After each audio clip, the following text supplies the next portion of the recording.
Thank the Chairman. Mr. Smith, how many members of Congress or the Senate did you subpoena phone toll records?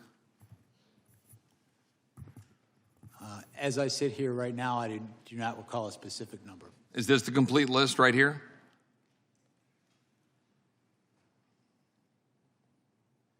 Well, let me ask you this. Am I on this list? Did you target my records and subpoena my phone toll records? My understanding is your records were subpoenaed by prosecutors before I became special counsel. Well, staff would put this up on the screen.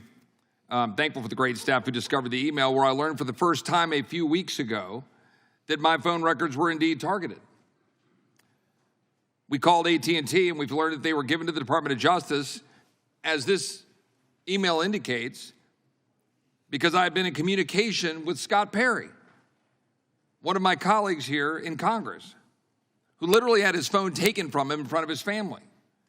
And of course, as we've already talked about in this document, it talks about you could be in violation of the privilege by even obtaining and possessing this information if the member objected to the disclosure. This happened 4 years ago in May of 2022, and I couldn't object because I didn't know. I didn't know until about 3 weeks ago. My question here is, was there any limits to your investigation or the investigation that preceded you, Mr. Smith? Because as egregious as a violation of separation of powers this is, as an egregious and abuse of power it is, it's far more concerning you are clearly targeting American citizens for merely being conservative or supporting the president.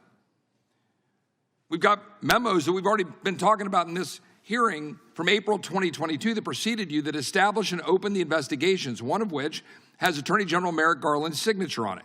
And the focus was the electors. Now, that was 6 months before you were appointed.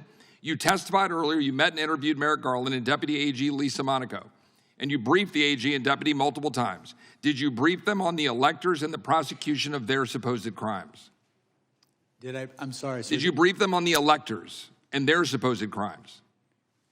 I don't recall specific conversations, but I'm sure that in the course of briefing them, I discussed... Wasn't that the purpose of the entire investigation as it was set out? Because putting aside that in 1960, as we already talked about, my friend Mr. Tiffany, that Hawaii put forward an alternate slate of electors, the investigation pivoted to President Trump and, frankly, anybody who knew him. Do you know who Cleta Mitchell is? Yes, I do. She's an election lawyer that was involved in filing an election contest on behalf of President Trump in Georgia in December of 2020. A 64-page complaint with over 1,100 pages of exhibits, witness affidavits, and expert witness reports documenting thousands of votes cast in violation of Georgia law, but which were nevertheless included in the vote totals. Now, notwithstanding the disposition of the cases that was filed, is that a criminal act? Filing an election contest on behalf of a candidate for office, a client. Is that a criminal act, yes or no? No, in fact, we So stated... why did you deem it appropriate to monitor Cleta Mitchell's long-distance phone records in 2023, 2.5 years after the election contest was filed and after the presidential electors were certified? What about Jen Ellis? What about Sidney Powell? What about Bill Sepien? What crime did you suspect had been committed by them that would warrant monitoring their phone records 2.5 years after the 2020 election was certified?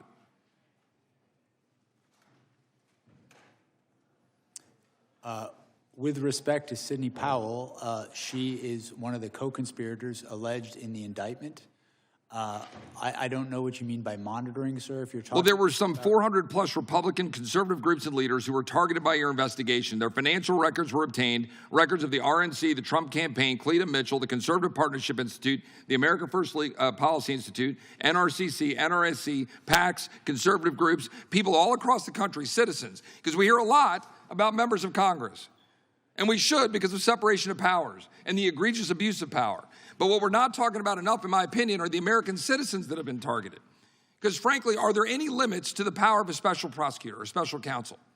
So much so in your abuse of power that in the summer of 2024, the indictment involving classified documents was dismissed after determining your appointment violated the Appointments Clause of the Constitution, but you continued to sign your name on court filings until the time you resigned from office in January of 2025. A federal judge just recently stated a prosecutor who continues to sign his name in court filings after a disqualification order should face disciplinary action or disbarment. I yield back. Gentleman yields back. Did the gentleman have the opportunity to respond? If the gentleman wants to respond, he can. With respect to the last point, Judge Cannon's order specifically limited her finding to that proceeding. So there would be nothing improper about continuing to litigate the cases in the case in Washington, D.C. And with respect to Florida, there was nothing improper about taking an appeal of that very decision. Wait just a second. We have one more thing to share. We want to say a heartfelt thank you for watching and supporting PBS News. Without you, we simply wouldn't be able to provide the news and the information that you trust. So thank you from everybody here at PBS News. Support journalism you trust. Support PBS News. Donate now, or even better, start a monthly contribution today.